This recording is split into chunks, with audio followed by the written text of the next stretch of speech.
All right. Good afternoon or good morning, everyone. It's a pleasure to welcome you all here for another webinar in our CCA Accelerator webinar series.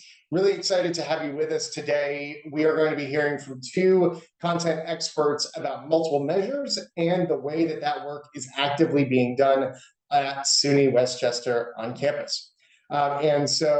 I'm just going to do a quick introduction of the webinar and our presenters here, and then very quickly get around to turning it over to them. So what you can expect in today's webinar is really a focus, as I said, on multiple measures. What we know at CCA is that this placement strategy really supports student momentum and success. The more accurately students can be placed in the right classes for their academic preparation, the more likely we can predict that they will go on and ultimately complete their credential. And so what Scott and Jonathan are going to talk about is the rationale behind multiple measures, how it can be effectively implemented, and certainly some campus-based takeaways from their time at SUNY Westchester, and really how this is being done successfully on campus. Our facilitators today, we've got two wonderful folks joining us from the great state of New York. We've got Scott Putorti, who is a professor and testing and assessment coordinator at SUNY Westchester Community College. We also have Jonathan Reyes, senior research analyst with SUNY Westchester. So I am excited to hear what they have to say. So I will waste no more time and go ahead and turn it over to them to go from here. Thank you. Hi, Jonathan. I really appreciate that introduction. Hi, everyone, and thank you for joining us today. My name is Scott Putorti. I am the testing assessment coordinator at SUNY Westchester Community College, which is located just right outside New York City, about 40 minutes. It is very hot and sweltering here today. So I've actually been in this role since 2018, but I've worked in higher education for over 18 years. Mostly as actually a mathematics instructor, but I've also led some grant work and participated in higher education research focused on student success and actually placement. So I'm also a proud advocate of Complete College America. The work that CCA does is incredible. It promotes our student success. So I'm really happy to be here. And I'm thrilled to also have my colleague here with me, Jonathan Reyes, who will now introduce himself. Hi, everyone. As Scott mentioned and Jonathan mentioned, I'm Jonathan Reyes, and I work as a senior research analyst in the Office of Institutional Research, Planning, and Effectiveness at SUNY WCC. I have worked in IR at community colleges for over a decade. And during that time, I've analyzed a ton of data related to placement. More recently, I have begun moonlighting as an adjunct coordinator under Scott, largely to assist with our newest placement method, directed self-placement, which we'll talk about towards the end of our presentation. All right, thanks, Justin. I promise I'm not an awful boss, and I'm okay, I think. But before we jump in, I want to say a few things. So I know we have that title content experts, but honestly, I don't consider myself to be an expert in this. I'm not a researcher. I'm not an academic. I'm probably like many of you here that are right now, I'm a practitioner. I do this Monday through Friday, in August, sometimes on Saturday and even Sunday. And I want to just kind of say that we're all in this together. And another thing I want to recognize is that you may be at different points of your multiple measures journey than others, right? Some of you might just be getting started. You need to get buy-in. Or maybe you're in the middle of discussing what kind of system should we implement? What measures should we look at? Or some of you might just be looking to make slight changes, and others might have a very well-oiled machine in what they're doing. This webinar is really going to be a beginner's guide on what multiple measures is. Multiple Measures 101. We're going to talk about what it is, how it works, and what to keep in mind as you build your own system. And then at the very near the end of the presentation, we are going to share some of our own experiences at SUNY WCC with multiple measures. As you kind of learn, we've done a number of different things, and we've got pretty good at implementing these types of systems. So we're going to share you some of the lessons we've learned. All right, so multiple measures, what is it? But before I jump in and give you that definition, I really want to start by pointing out there is a very large body, a robust body of research done on multiple measures placement over the past several years. Organizations like CAPR, that's CAPR, which stands for the Center of Analysis of Post-Secondary Readiness, which we've actually worked with on some placement-related research. Their research has been vital to everything we've done at SUNY WCC, and we're going to reference this throughout the presentation. And there are many institutions out there that are doing wonderful things in this area. Okay. So our presentation is really built upon that research, but also based on the lessons we've learned individually as running the placement center, running our placement system at SUNY WCC. And I do want to give a shout out to CCA at the end of this. They're going to be sending out our slide deck. They will also be including a PDF of a lot of these resources by CAPA and other organizations that have done this research, kind of the goodie bag. So that's going to be sent out along with our slide presentation.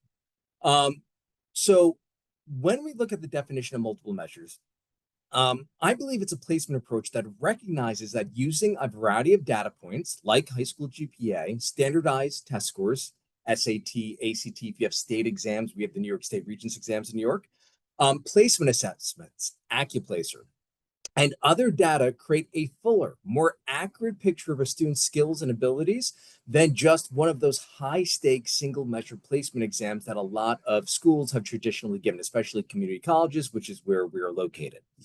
At the bottom of the slide, there's a few things I'm going to highlight, and we are going to go in a lot more detail about all of these, but I want you to keep these in mind as we talk about building a system. Right? There's institutional buy-in. That's where it starts. You need the right people at the table.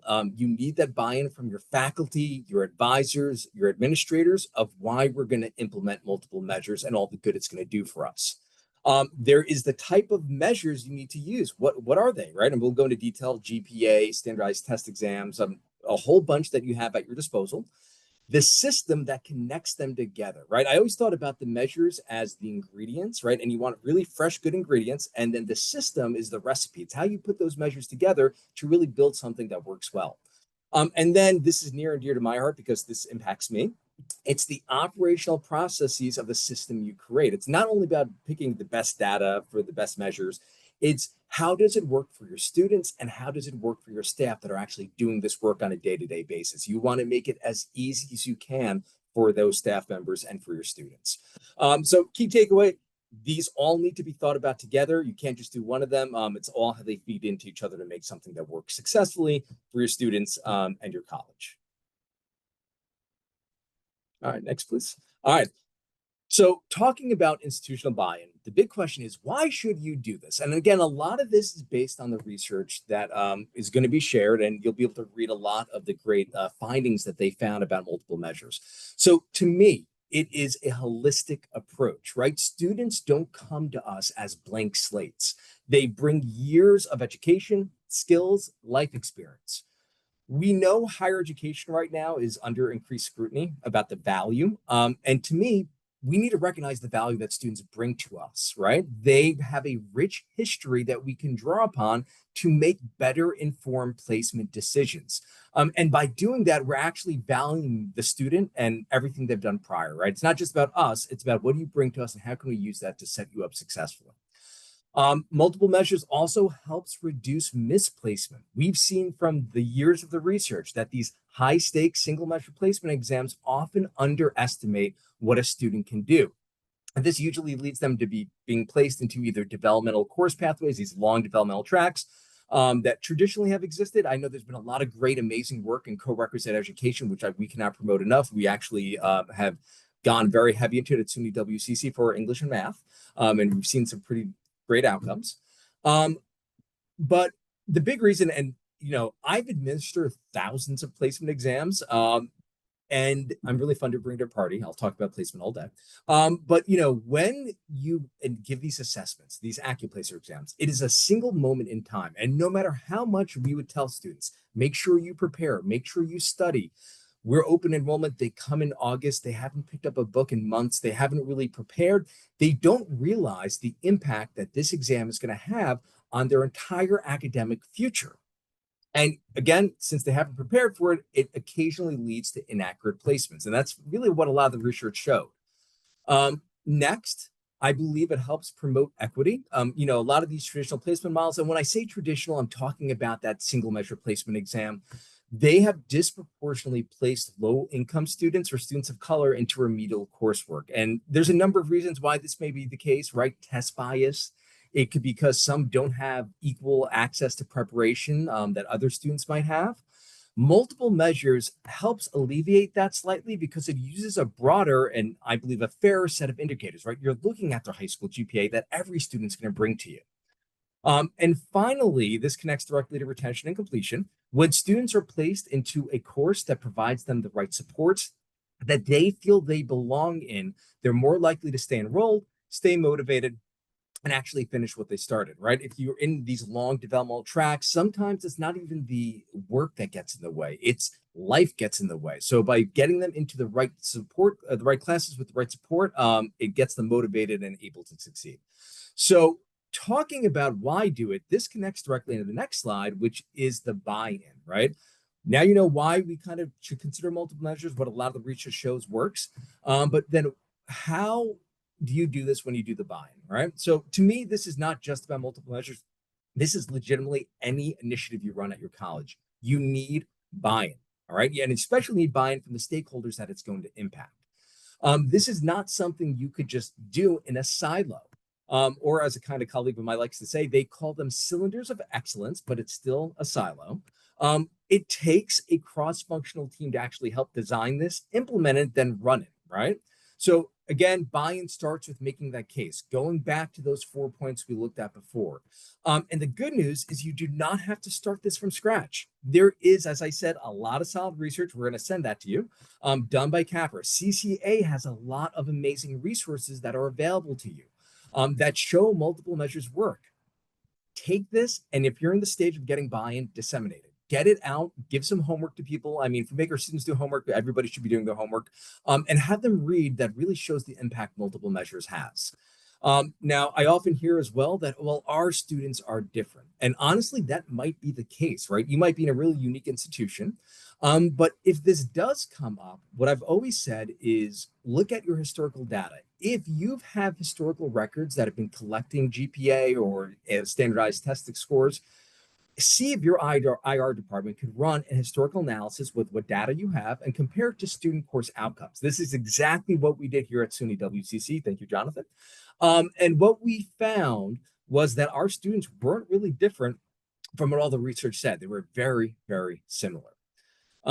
Another strategy I'm a big fan of, I will pick up a phone, I will call any college across the country to learn. We are all in this together, and that goes for anybody here. If you want to talk to me, I'm happy to talk about this for hours. If you find schools that you think are doing great work in this field, call them, look at their website, see what measures they're using. Again, this has been around. There's a base of work that's been done. You don't have to start from scratch on this. Another thing I'm a big fan of for any initiative is finding your champions, not just for those that are going to be implementing this, yes, but those connected to other departments that might be working tangentially with you, right? So if you have faculty, one of the biggest things you need to get is the faculty have to be involved in this process. Finding those champions that could go back to their colleagues. And when questions come up that say, hey, well, is this going to work? How does this work? They're the ones that could talk to their peers and really help explain why we're doing this and why it's going to work, and then have those honest conversations, right? Communication, I'm going to say that word a lot, is vital to this. You need to be not only giving this information out from the kickoff, right? You need to be doing it during implementation. You need to be doing it when the results start coming in. How did these measures actually place students? You got to get that back to the stakeholder. You do not want anyone ever saying, well, I was never told. An open community with communication builds trust, and it helps these things stay sustained. All right, next slide, please. All right, so who should be at the table to get this started? This is not an exhaustive list. You probably already looking at this and found 5 more people that you need to add. But in our work, SUNY WCC has built almost like a kind of the Avengers of placement. Whenever we have big placement decisions, we come together as a group. We're able to review everything and make kind of these well-informed decisions of what changes we need to make. And then usually we work in little subgroups as well. So to me, these people have to be at the table. As I said, faculty, they are absolutely essential. They should be a driving force behind this. And why include them? Well, first, they're the experts in their field. They're the experts in their classroom. They know what it takes to be successful, what skills a student needs to be able to be successful in the courses they are teaching. They need to be involved. The admissions office, right? First point of contact for many of our students. They really set the tone for the whole process of your multiple measure systems. Now, they may also be responsible for things like collecting transcripts or collecting measures, or that might be given to somebody else. But regardless, they're playing that first important role of first contact, making sure making sure your students understand how your multiple measure system works, what measures they need to submit is vital. So starting it early, the earlier the better. Registrar office, they're kind of like the unsung heroes, right? They're the ones behind the scenes that are making sure all your co-requisite and prerequisites are working for your registration system. They need to be involved because if you start making placement changes, you need to make sure that they're actually implemented into the system that's going to recognize those. All right, placement office. I might be biased on this because, well, it's my office, but we're really in the middle of this. We often are the ones managing the assessments, right? If there is an AccuPlacer exam, we might be the ones evaluating the transcripts. And we're also here to help guide students throughout that process. So for WCC, the placement office has really become the central office where we work together very closely with all these other folks to make sure the placement is working as it should be. Advisement and counseling. I don't know if there's any advisors here. I give you all the credit in the world. Jonathan will talk a little about this later in the presentation. Our current placement system is directed self-placement, and we'll go more into what that is.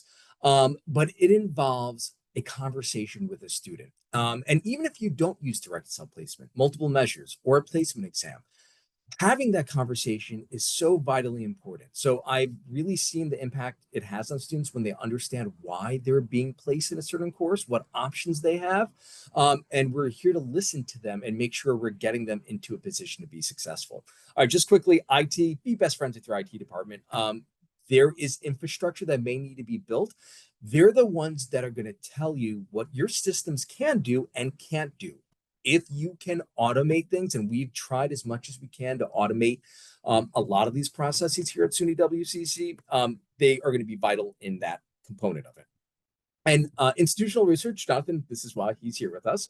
They've played a vital role in not only the beginning or the front end of this, right? You need to collect data and that historical data and what measures to use and what cutoff scores you're going to develop. But they play just as an important role in the back end, right? Once you've been implemented your system, how are students being placed?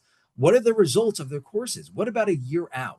So you need to involve them just so you can kind of see how to manage and govern that data to make decisions. So as I said, just a starting point. There's probably a lot of other folks you may want to include, but we found these folks to be vital. All right, next slide, please. All right. And, oh, Jonathan, I'm sorry. I think you were supposed to talk about this next slide. Yes, yeah, thanks, Scott. So as it says in the name, multiple measures requires us to define more than one measure, right? Multiple. And so these measures are the data points that we use to get a sense of a student's academic readiness and then to place them in the appropriate course or support system. Generally, these measures take a few similar shapes, and it's important to note that they can include both academic and non-academic factors. So going through some of these common measures, the first is high school GPA. So it is probably one of the most, if not the most, common measure that you'll see, and there is a ton of research that backs up its efficacy. To put it simply, what better way to measure a student's academic readiness than a measure of the past 4 years of their academic, history or academic success? Scott's going to dig into high school GPA on the next slide, but it's really just worth emphasizing how valuable of a measure it is. If you aren't already using it, it's definitely worth thinking about. Beyond that, there's standardized exams. At the community college level, SAT and ACT scores can be a little bit harder to come by, but the state exams are a valuable resource to kind of, fill in that gap and give you another source for a measure to incorporate into your system. There are your standard placement exams that have been used for, years upon years, your AccuPlacer and Alex. They have some costs associated with them, but they can provide a ton of useful information. There's also the non-cognitive assessments like LASI or anything that's using like a grit scale. And so these are assessments that move away from right and wrong answers and move towards looking at things like study skills and time management. As it mentions on the slide, it's worth noting that CAPR did a study, and in their study, they found that these non-cognitive assessments add little predictive utility relative to high school GPA. It's important to know that, and it shows how impactful high school GPA is, and regardless of that, it's still up to your institution what measures you'd like to include. There is no one way to do it, and that's gonna be a through line throughout this presentation. There's no right and there's no wrong. It's just what makes sense for your context. And just thinking about in regards to measures, the availability of the data required, how impactful or how predictive it might be, any expenses that might be associated with it, and then just generally how useful you find it is for your institution. But Scott is going to dig in a bit on high school GPA now. All right, thanks, Jonathan. So, right, as I kind of mentioned earlier, those measures are the ingredients in your system or your recipe. And one of those most important measures that Jonathan mentioned was high school GPA. And I'm going to talk a little about this in more detail, but I do want to talk about one thing really quickly, which is placement exams using AccuPlace or using ALEX, which are math assessments. To me, they still play an important role. It doesn't mean you should just get rid of these, right? If you do not have these other measures, you need something to be able to judge a student, and it still provides a very valuable information point, which is how much content do they know within a moment. So just because we're going over these different measures, we're trying to build a system that looks at multiple to make a better informed decision. We're not just saying get rid of these, right? You could still include them in the system you're building. That being said, as Jonathan mentioned, one of the most well-researched and probably the most predictive measures is the high school GPA. And with high school GPA comes you need to be able to collect high school transcripts. So I really want to talk quickly about transcript collection and transcript evaluation, which are going to be really important when you start looking at these GPAs. All right, transcript collection. All right, sounds relatively easy, but anybody that's done this knows this could be complicated. First question you got to ask yourself, who's responsible for this? Is it the admissions office? Is it the testing center? Is it another office? You need to identify that office early. And then once you have identified them, you're going to need to train them on how that collection process works. And you need to make a very clear plan, not only for the staff, but for the students that are going to be submitting this information. All right. And the earlier you get this information to them in the onboarding process, right when they apply, get them information of what they're going to need to submit. What measures are you going to be looking for? If they need to get the high school transcript in and it needs to be an official copy, make sure you identify that for them and make it as easy as possible for you to get it. Now, if you are in a state system where you have easy access to transcripts, I know some state systems do a very nice job where you can easily access a kind of a shared hub. In New York, that's not the case. I'm officially jealous. So one thing we've kind of really had to do here is work very closely with a lot of our local feeder schools, right? There's a number of local high schools that send a large proportion of our students. So we've worked really closely with them to make sure, hey, when June comes and your students are going to start the enrollment process, make sure we get these transcripts from your institution as soon as we can. All right. So now that we talked a little about the importance of the collection, the next part is the evaluation of that transcript. So again, the question becomes, who's doing this? Is it the testing center staff? Is it advisors? Is it faculty? And whoever this is, the first thing they're going to need access to those transcripts. So how are you giving them to that, to who's doing this evaluation? Is it a shared online platform? We have something called OnBase where we share documents with each other. That's the first thing. How do they get access? Next, and this is extremely important, is the training of the staff who's going to be doing the evaluation, and then possibly some technology tools that might help them in that evaluation. So in my experience, transcripts come in many, many different flavors, different scales. They look completely different. Some are weighted, some are unweighted. So what we found has been useful, and I know a number of schools that do this, they create the big book of placement. And this is really just a way to standardize your evaluations. It's essentially a how-to guide.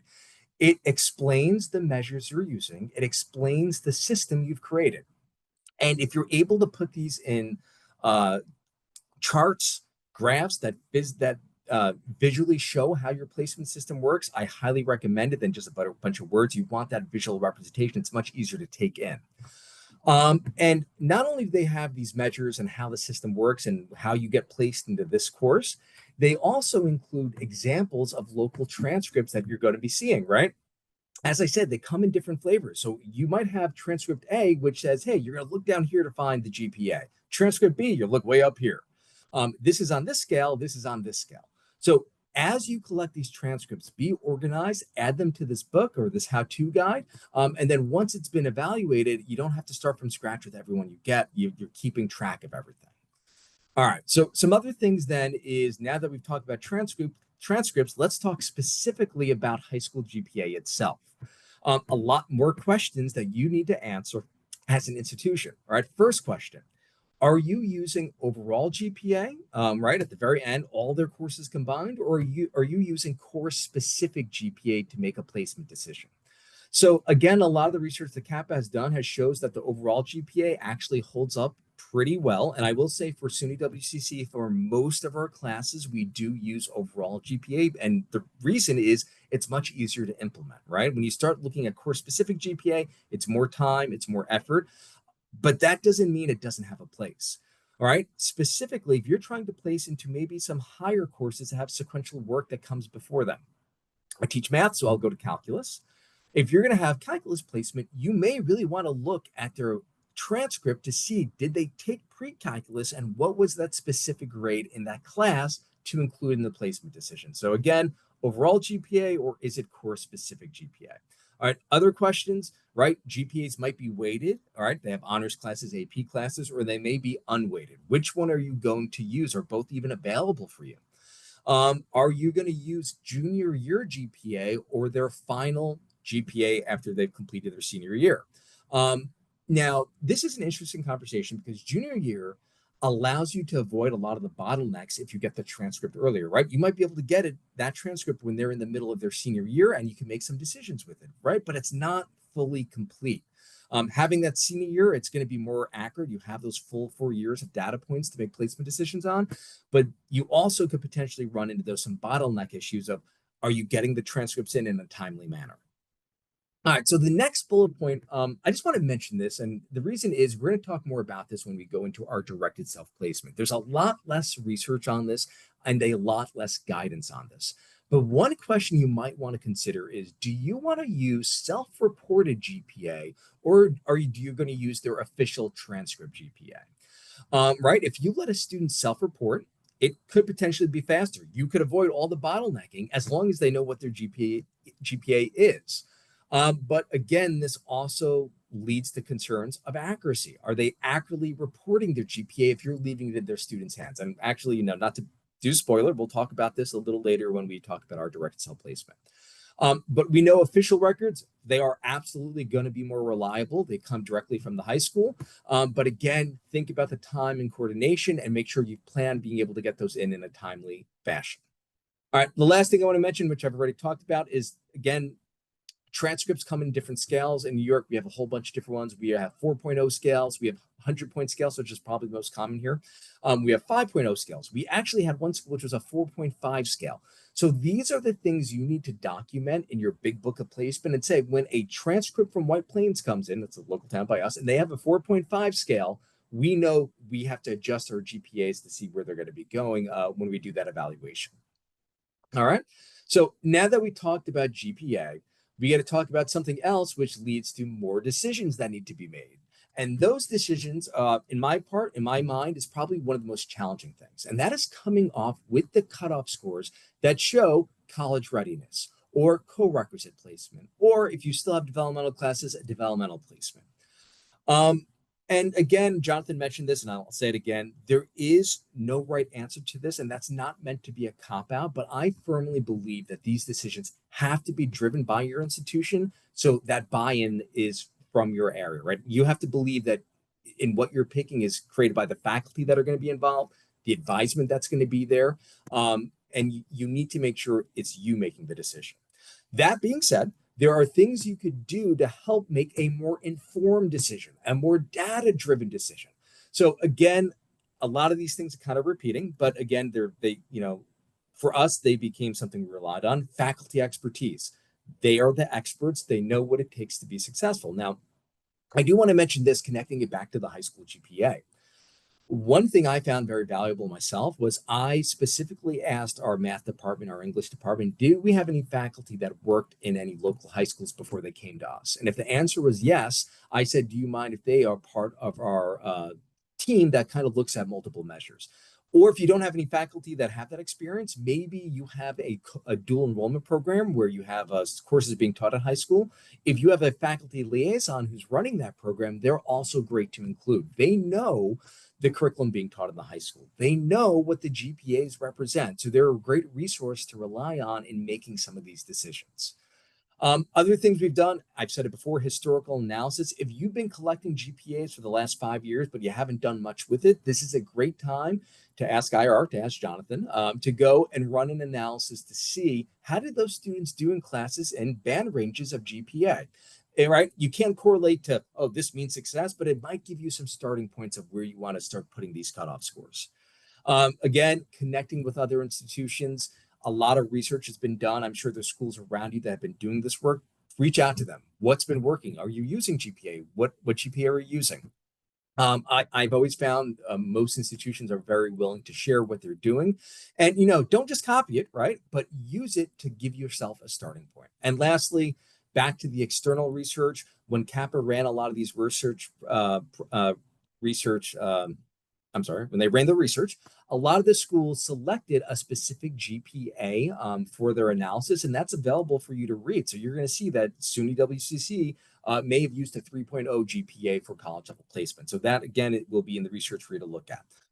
And I think the most important thing on the slide is that just remember, this is not a final decision. Your cutoff scores need to be reviewed continually, and you need to refine them. And if you find something that is not working as you had hoped, maybe that SAT score is really not predictive, go back, evaluate it, and make the changes and adjustments you need to make a better system moving forward. So again, I know these are hard to come up with that cutoff point, but once you do, as long as you're making data-informed decisions, you can keep changing if necessary. All right, so now Jonathan is going to talk about the systems, right? The recipe that connects everything. Thank you, Scott. So once you have measures that make sense for your institution, you have to determine the system that you will use to synthesize all that information and then use it to place students. And just like with the measure systems have a few common forms that they typically take, which I'm going to go over now. The first of those is an exemption or waiver system. And so these are systems that will first look at the student's academic history to determine if a student can be waived or exempted from developmental coursework. Maybe the student took some courses in high school, or maybe they're transferring credits in from another institution. You would kind of check those boxes first. And then if the student does not qualify for a waiver or an exemption, then the student might be offered sort of your standard placement exam. So that's the exemption waiver system. Decision rules kind of builds on that a little bit. And so the decision rules, rather than those students who don't meet the exemptions or the waivers being given a placement test, they are run through another measure, another metric. So for example, you check to see if they meet any of the exemptions or waivers, and if not, then maybe next we look at their high school GPAs. You compare that to different cutoffs that you've established to determine if they're college ready or what level of co-requisite or developmental course might be appropriate for them. Then they may take a follow-up thing like a non-cognitive assessment or an AccuPlacer or what have you. But essentially, the goal of this is you're giving students a variety of different ways to prove or to show that they're college ready. Decision bands kind of iterate on that a little bit more. And so rather than having the students go through one then the other, with decision bands, you identify a band of students who will then get a certain assessment. So as an example, you have your exemptions and waivers, and you go through that first, and then you give the students that are have not been yet placed the AccuPlacer exam. If they have a really high score, maybe they then go into college level, and if they have a really low score, they might go into a developmental or a co-requisite course. But what do you do about those students in the middle? In a decision band system, those middle students would then go through another measure. So then you might bring in like your high school GPA or standardized exams or what have you. And so you're identifying a band of students who you feel need an extra layer of assessment to identify, what course makes sense for them or what support system. The fourth item on our list here is the placement algorithm. So the placement algorithm is a much more complicated method. It involves building like a statistical model off of a bunch of historical student data that your institution kind of collects and puts together. The algorithm is certainly an option, but it can be a little trickier to get off the ground. It can be tricky to explain to students. It can be tricky to get buy-in for. So it's an option if you're able to build it, but it's just important to, think about how complex it is, which is a great segue into our next point, which is, when choosing a multiple measure system, you really want to think about that sort of dichotomy between complexity and ease.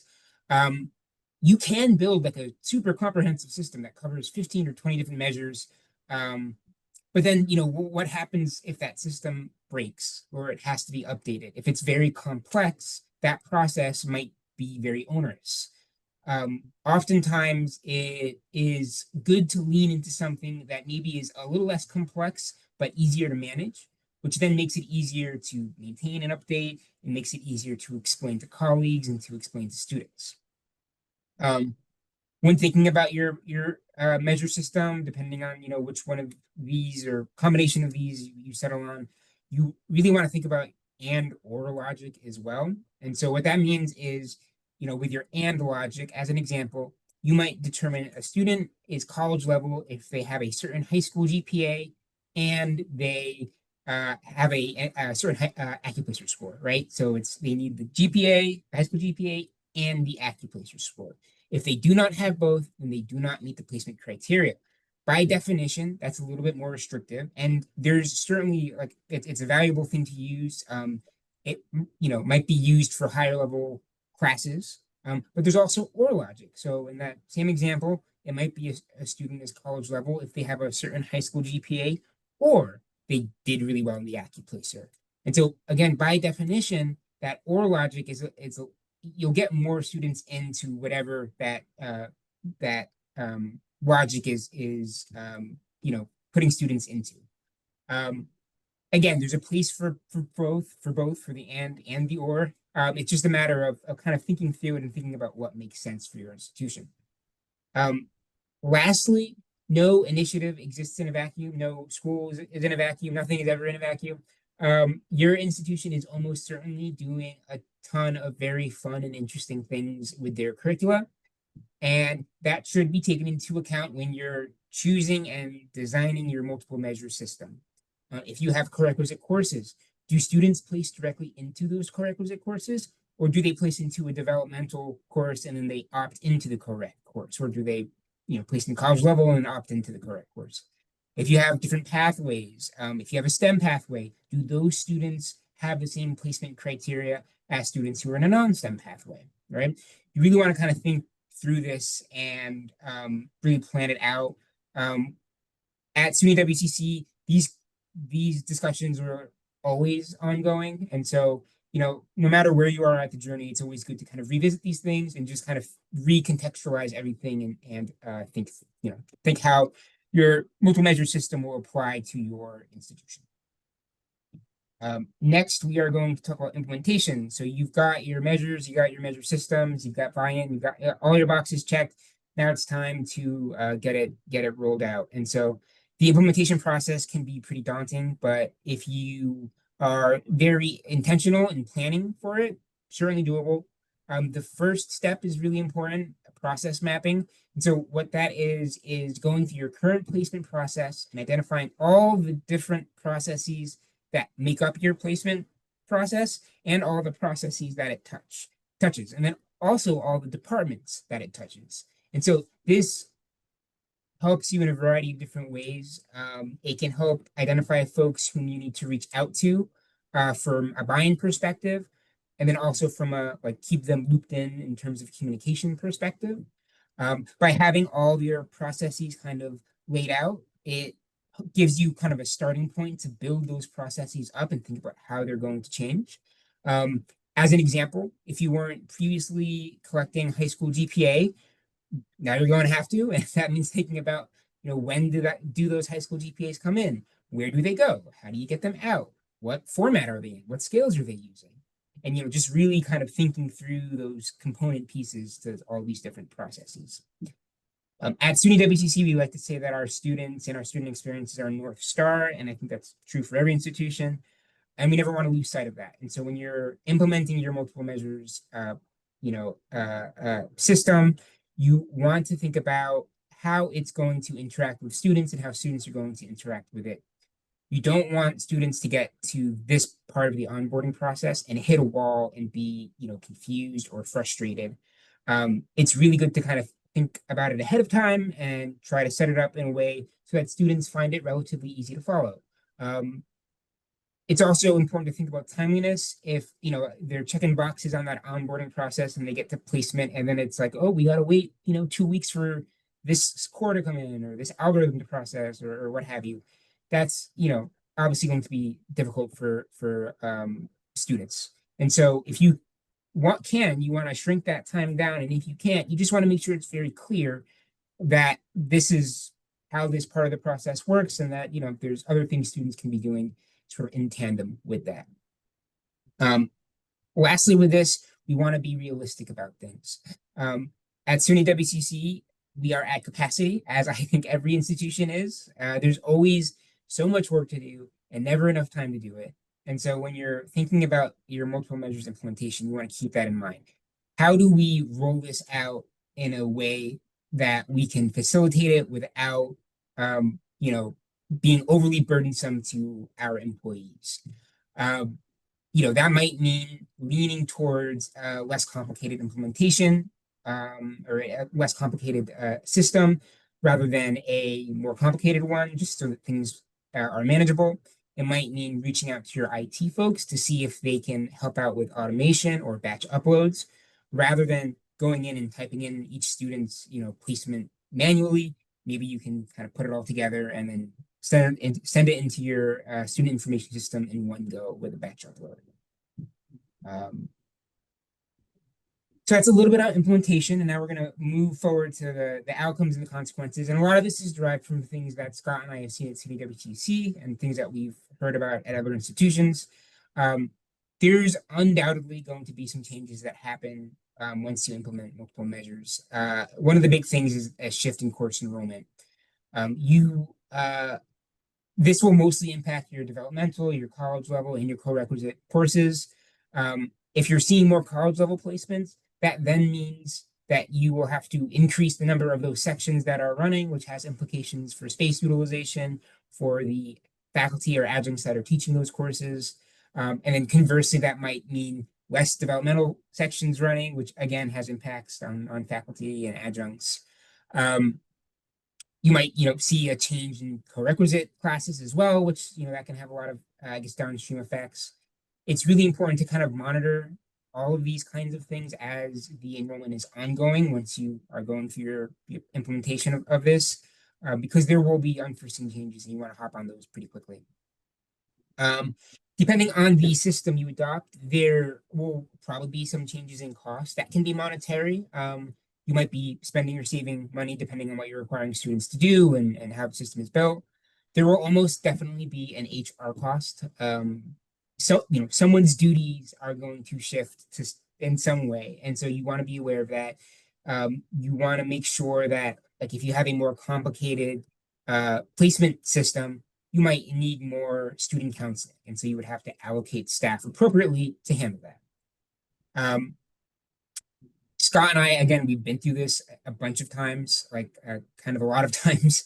And what we've learned over the years is that no matter how well you plan things, there inevitably will be bumps in the road. And so you just want to be prepared for that. If you have a cross-functional team that's, put together, you want them ready to identify and diagnose and resolve any issues that arise quickly.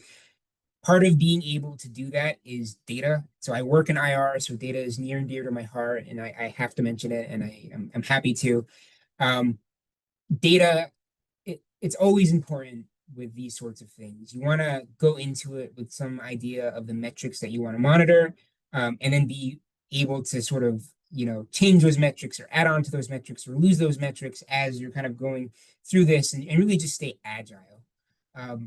you want to be constantly monitoring and analyzing and responding to the results so that you can, nip anything in the bud pretty quickly. If you aren't already leaning on data heavily, this can be a great opportunity to flex those muscles, and just getting into that habit of routinely discussing findings that you get in the data. So Scott and I have been sort of talking around what we've done at SUNY WCC, but we're going to jump into that in earnest right now. And so at SUNY Westchester Community College, we have somewhat of a unique experience regarding placement, and we're optimistic that in sharing this with you, it might give you some examples of sort of boots on the ground, what Scott and I have been talking about, and how that kind of manifests at an institution. And so a little bit about SUNY WCC first. So here's some data from fall 24. Again, I'm IR, so this slide had to be included. We average, depending on the fall term, between 9,000 and 10,000 students. About 2,000 of those are first-time degree or certificate-seeking students. So those 2,000-ish students are the ones who are largely going through this placement process. So each fall, we're going through about 2,000 students.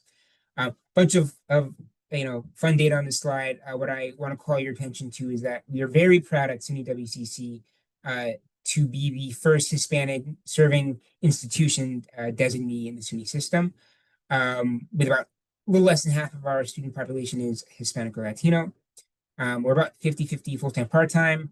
We've got a beautiful picture of Hartford Hall on our campus. It's a really beautiful campus. We're about 40 minutes north of Manhattan. But yeah, I mean, this is all important data, but probably the most important data point is that at SUNY WCC, we've been very busy. And Scott's going to talk about that now.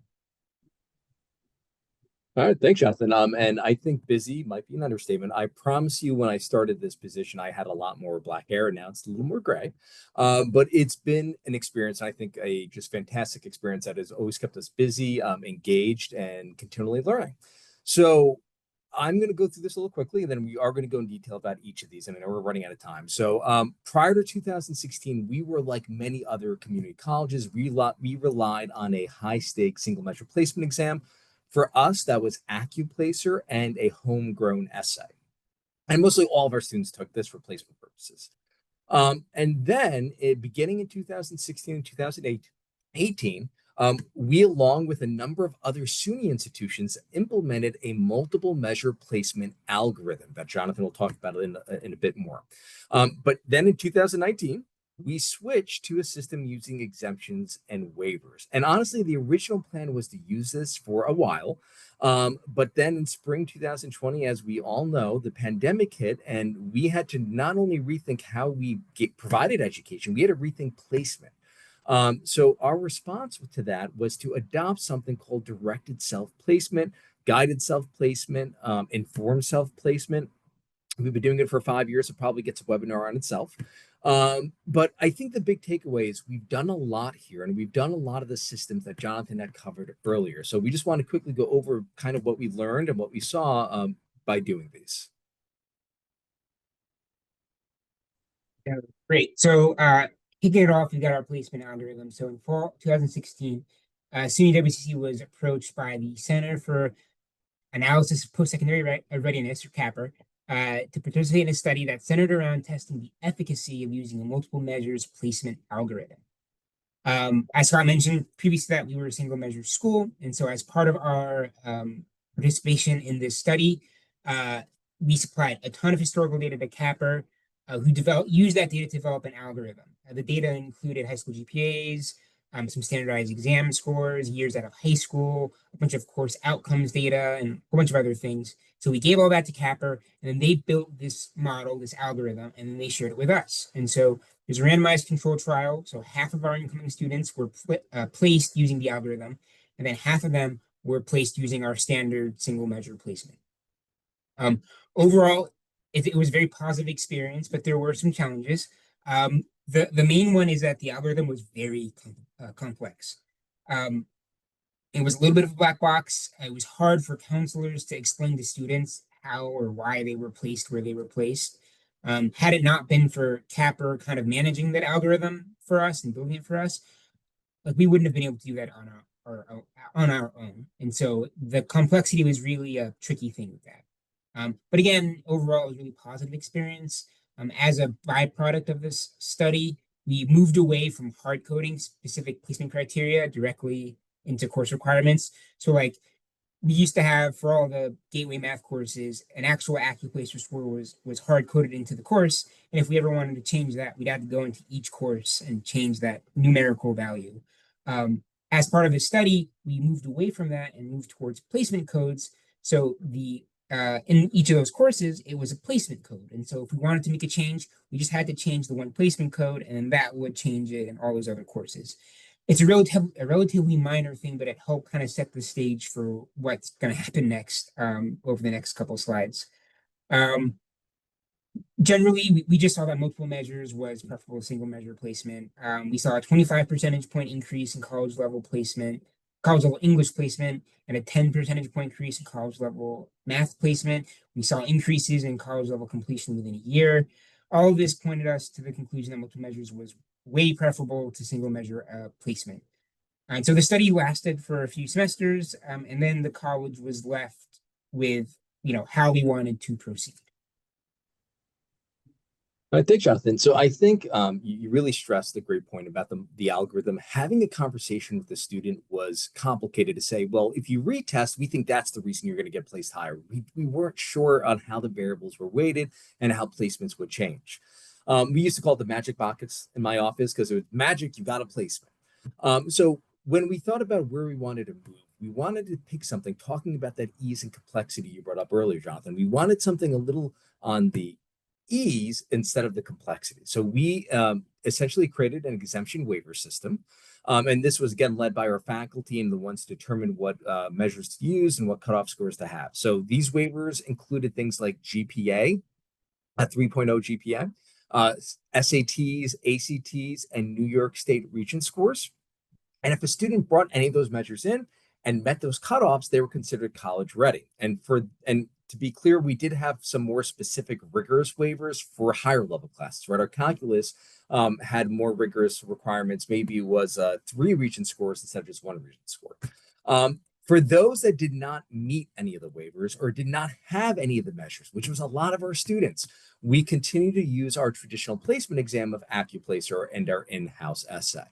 All right, so some of the challenges we noticed with this was really that whole thing about collecting transcripts and measures in a timely fashion. We're open enrollment. August is hectic to say the least. And if you don't have those measures available, you can't use them in a system like this to make a placement decision for the student. So a lot of them didn't have it, didn't submit it. So they ended up taking our AccuPlacer exam for assessment purposes. So overall, though, as Jonathan mentioned with the algorithm, we saw that this system continued to work really well. We had very similar placement distribution rates into college level math and English courses, and we had similar success rates in those courses in completing them within a year. So again, we continue to see multiple measures was working, and really we were on track just to refine this and expand this and maybe include some more measures or think about how we connected them. But as I said, the pandemic hit and we quickly had to change gears, and we're going to talk about directed self-placement. I only know we have a few minutes left. And just some of the quick lessons we learned from this system. One thing for my office, we became more than a testing center. We became a communication hub. My staff and I, we had to be trained, had to rethink. We had to reach out to students and say, hey, make sure you get those measures in, making phone calls, being proactive. And lastly, we also recognize that transparency mattered. Having a conversation with the student so they understand, talking about buy-in, student buy-in, is important. And it made students feel better about their placements. And I felt helped them get off to a better start. But again, because of the pandemic, we had to change gears and we moved towards directed self-placement. Great. So directed self-placement, or the DSP, as Scott mentioned, it came out of the COVID-19 pandemic. Faced with the prospect of administering placement test exams without any real planning, or placement exams virtually without any real planning, not ideal. And so Scott, working in conjunction with our cross-functional team, we quickly pivoted to the DSP. And so with about 3 weeks of really, really frenetic work, we managed to build a questionnaire for math and a questionnaire for English. These questionnaires incorporated their high school GPAs, which was really important to us. Everything that we'd seen up to this point had shown the value of high school GPA as a measure. But so the DSPs, they factor in the high school GPA, they look at other academic information as well, and then they ask students to self-assess themselves. This self-assessment being created with a lot of help from our faculty. We lean on their expertise to, help generate questions and determine cutoffs and all that. After a student finishes, each of the DSPs, the English and the math, they get their placement right on the spot. So the DSP uses a lot of high school information. For a lot of our students, that information is self-reported. During COVID, not every student was going to have their information on time. We kind of figured that was going to be the case. And so rather than slow down the admissions process, we decided to allow students to just report their self-report their high school GPA and any standardized exam scores if they have it and they want to share it. There was a lot of trepidation with this, both internally and externally.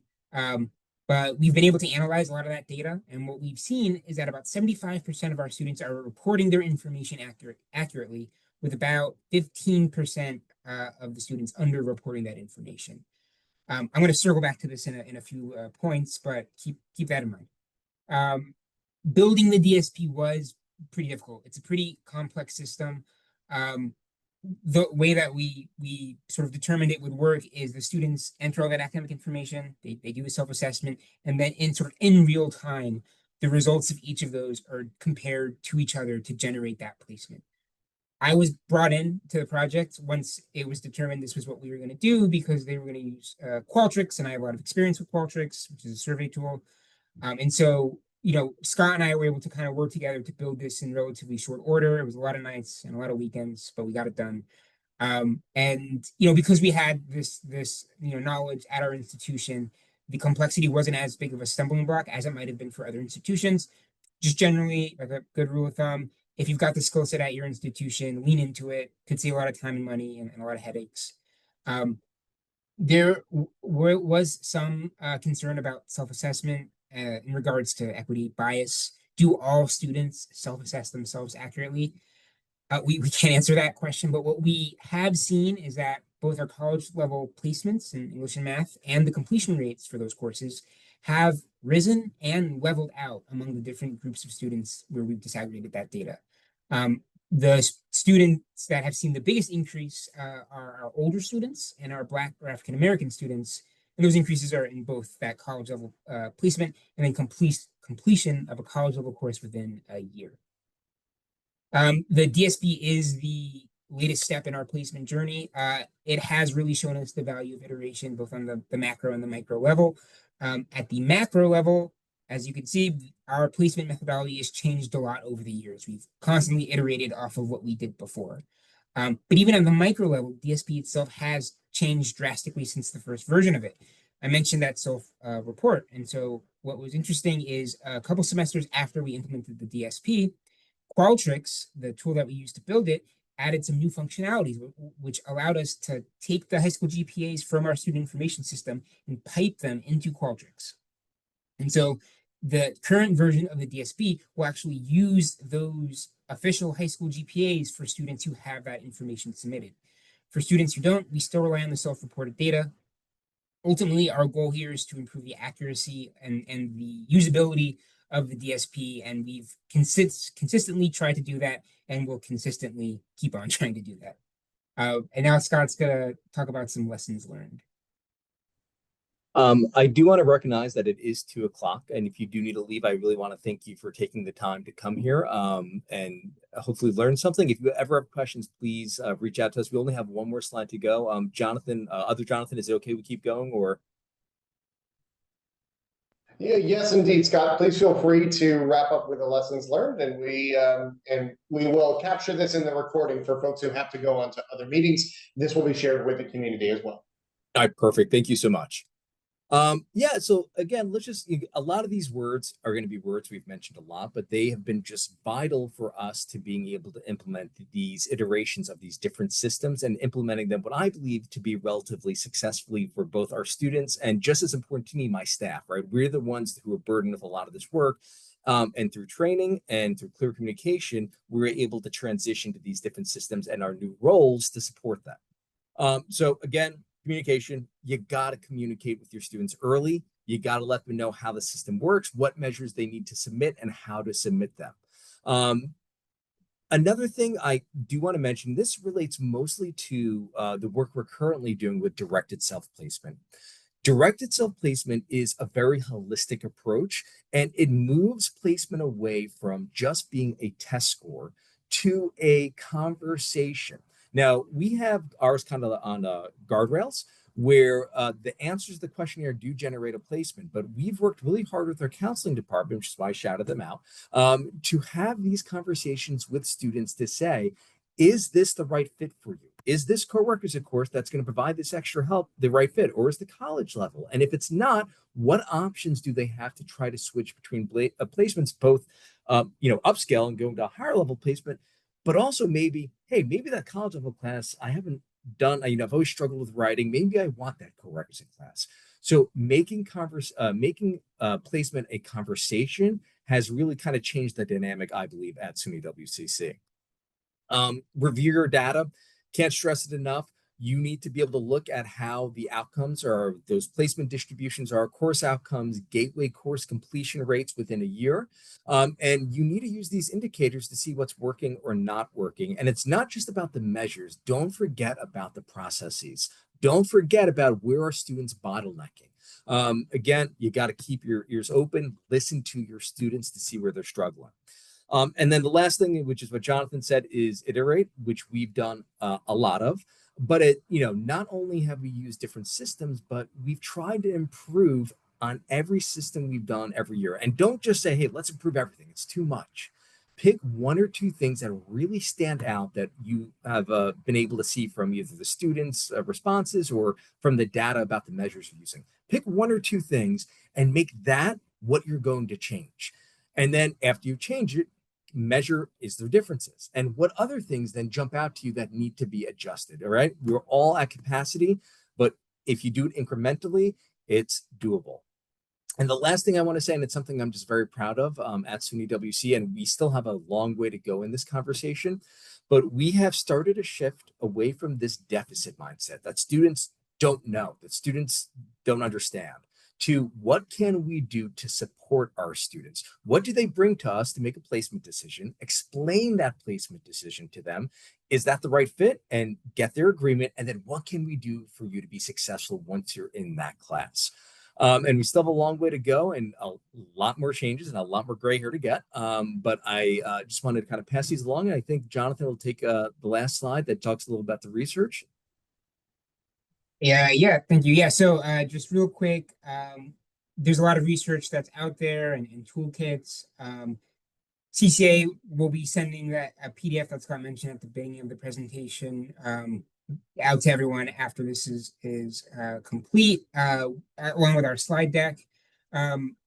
Capper has a lot of research, and they've actually got a multiple measures assessment toolkit, which we linked in our slide deck, which will go to you as well. We've also just cited some research throughout the presentation. If you'd like to learn more about that, drop us a line. We are also an available resource if you have any questions. If you can't tell, we can talk about this endlessly. So feel free to reach out. We're happy to assist in any way that we can.